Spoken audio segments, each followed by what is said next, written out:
और बुलेटिन की शुरुआत करते हैं एक बेहद अहम खबर के साथ। और खबर यह है कि कोरोना से जंग में मोदी सरकार ने एक बड़ा फैसला लिया है। सूत्रों के हवाले से खबर है कि कोरोना वैक्सीन के टीकाकरण का पूरा खर्च केंद्र सरकार उठाएगी। जी हां, माना जा रहा है कि इसका ऐलान बजट में किया जा सकता है।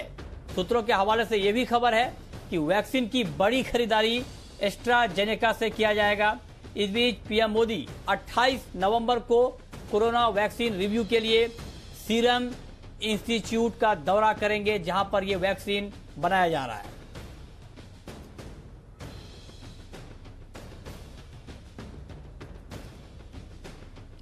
और इस खबर पर डिटेल में बताने के लिए हमारे संवाददाता समीर दीक्षित हमारे साथ जुड़ रहे हैं। समीर, क्या और डिटेल है, क्योंकि ये खबर आ रही है सूत्रों से कि टीकाकरण का पूरा खर्च केंद्र सरकार उठाएगी, और क्या डिटेल इंफॉर्मेशन है आपके पास? बिल्कुल, ये बात सही है कि सूत्रों के मुताबिक ये पता चल रहा है कि सरकार कोरोना वैक्सीन को हर नागरिक तक पहुंचाने के लिए इसका जो भी खर्च आएगा वो अपने पर वहन करने की तैयारी कर रही है। यानी कि टीकाकरण का पूरा खर्च केंद्र सरकार अपने पर लेना चाहती है और इसके लिए बाकायदा तैयारियां भी तेज कर दी गई हैं। सूत्रों के मुताबिक इसके लिए बाकायदा एक विशेष फंड का ऐलान किया जा सकता है, और ये इसका प्रावधान जो है वो आगामी जो बजट आएगा, फरवरी में जो बजट पेश होगा, इसमें इसका ऐलान किया जा सकता है। एक अलग से फंड सेंट्रल गवर्नमेंट इसके लिए निर्धारित कर सकती है, और इस फंड के जरिए कोशिश यही होगा कि देश के हर नागरिक को कम से कम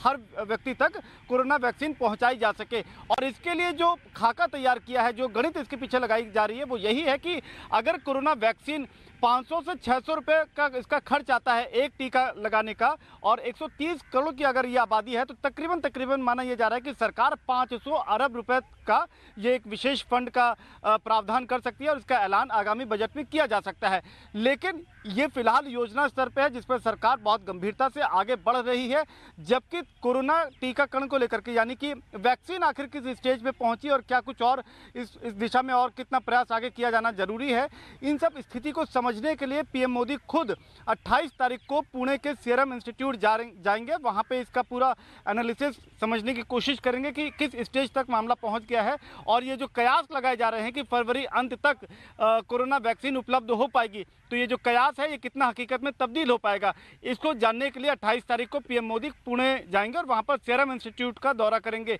इसके अलावा एक अच्छी बात, अच्छा संकेत ये भी निकल के आ रहा है कि जो भारत बायोटेक कोशिश कर रही है कि वो भी कोरोना वैक्सीन को जल्द तैयार करे, तो इसके इमरजेंसी यूज़ के लिए और उसके थर्ड स्टेज के जो भी डाटा है वो भी जल्द लोगों के बीच उपलब्ध हो पाएगा। सरकार का कहना है कि एक बार जो थर्ड स्टेज का जो डाटा है वो अगर सरकार के साथ साझा करती है भारत बायोटेक, उसके बाद नतीजों के आधार पर इमरजेंसी यूज़ के लिए सरकार हामी भर सकती है। तो कोरोना वैक्सीन के मोर्चे पे एक के बाद एक लगातार कुछ अच्छे संकेत ज़रूर मिल रहे हैं, लेकिन सबसे बड़ी बात यह है कि सरकार ये चाहती है कि देश के हर नागरिक को कोरोना वैक्सीन मिले, इसका फ़ायदा मिले, और इसके पीछे जो खर्च आएगा वो सरकार खुद पर उठाना चाहती है, और इसके लिए विशेष फंड का ऐलान आने वाले समय में आगामी बजट में आप देख सकते हैं कि सरकार कर सकती है। बहुत शुक्रिया समीर आपका इस पूरी खबर के लिए और डिटेल में बताने के लिए कि सरकार की क्या तैयारी है।